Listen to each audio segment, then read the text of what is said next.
I have said before, and I'll say again tonight, that I do not believe that Mr. Trudeau is a real feminist.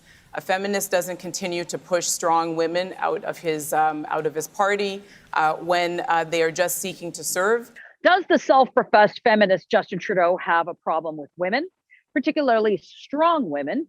Recently, two former Liberal MPs have both written scathing books where Justin Trudeau does not fare well. The former Liberal MP from Whitby, Celina Chavannes, had this to say recently.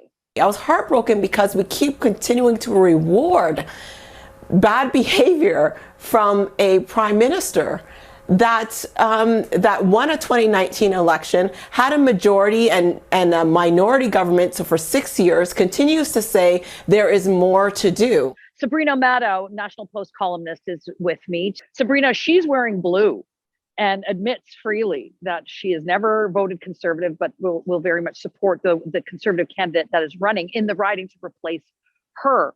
She had a contentious relationship with Justin Trudeau. She felt like she was a token. She wrote a book about it. Jody Wilson-Raybould's recent book, Indian in the Cabinet, just hit the shelves, has caused a bit of a ruckus, certainly in the Liberal war room, where Jody Wilson-Raybould talks about Justin Trudeau knowing in that moment that he wanted her to lie. This, of course, is all about the SNC-Lavalin scandal. Do voters of a younger generation think about that? I mean, it's one thing for politicians to call each other untrustworthy. Everybody thinks that politicians are untrustworthy. But does that sit? How does that sit with the younger generation in terms of where they're looking to cast their ballot, whether those are motivating factors, how so many women, strong women, not only have written books about Justin Trudeau, but in a negative light, but just generally speaking, how he has treated women? It's not sitting well with young voters. Millennials, and even more so Gen Z, their number one cardinal sin that people can commit is inauthenticity. We see that all the time when they come after people online, for better or worse.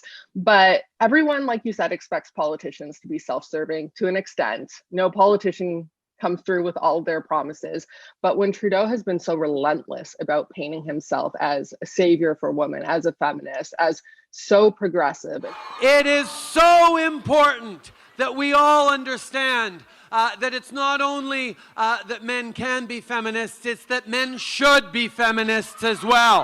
And I am proud of that. In the way that he treats anyone who disagrees with him or who's from other political parties with this air of smugness, that's what really rubs people the wrong way.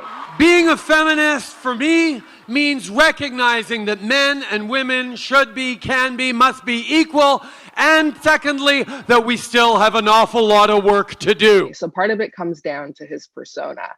And when it comes to all these women who've come out and spoken against him, I mean, that speaks volumes. It's one thing to perhaps leave cabinet, leave the party, retire, but to then go out and write a book, to make public statements, to very purposefully wear blue on a television segment, those are not to be ignored. And I think women in general are on the lookout these days for quote unquote fake feminists, for people who aren't real allies in the cause. And it seems clear to many that Trudeau is a fake feminist. And how will that play come election day when they are going and casting their ballot? Who are you going to vote for? Send us some comments below, and don't forget to subscribe to our YouTube channel.